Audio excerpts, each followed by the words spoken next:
Hi friends! నేనైతే ఇప్పుడు ఒక డైలాగ్ చెప్తాను. ఆ డైలాగ్ ఏ మూవీలో ఉందో కామెంట్ చేయండి. అయ్యో వర్షం ఇక్కడే కురుస్తున్నావా, ఆయనున్న చోటు కూడా కురుస్తున్నావా?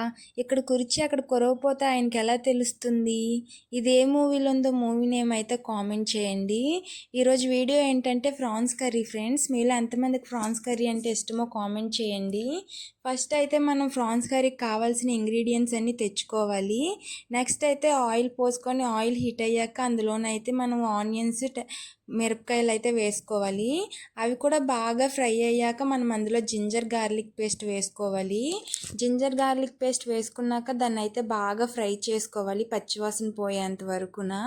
అది బాగా ఫ్రై అయిపోయాక టమాటోస్ అయితే కట్ చేసుకొని వేసుకోవాలి. టమాటోస్లోనైతే మనం వాటర్ పోయిన అవసరం లేదు, దాంట్లోనే ఉండిద్ది కాబట్టి దాంతో బాయిల్ అయిపోయిద్ది. నెక్స్ట్ అయితే మనకు కర్రీకి మన క్వాంటిటీకి తగినంత కారం వేసుకోవాలి.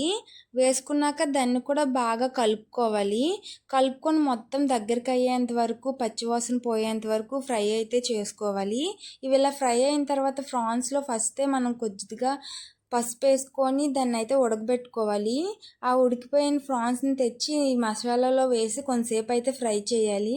అది కూడా ఫ్రై అయిపోయాక అందులోనైతే మనం చికెన్ మసాలా వేసుకోవాలి. చికెన్ మసాలా, ధనియాల పౌడర్ వేసుకొని మొత్తం కలిపి ఒకసారి ఫ్రై చేసుకోవాలి.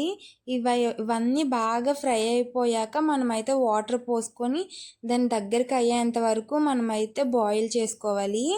బాయిల్ అయిపోతే టేస్టీ ఫ్రాన్స్ కర్రీ అయితే రెడీ అయిపోయినట్టే. బాయ్.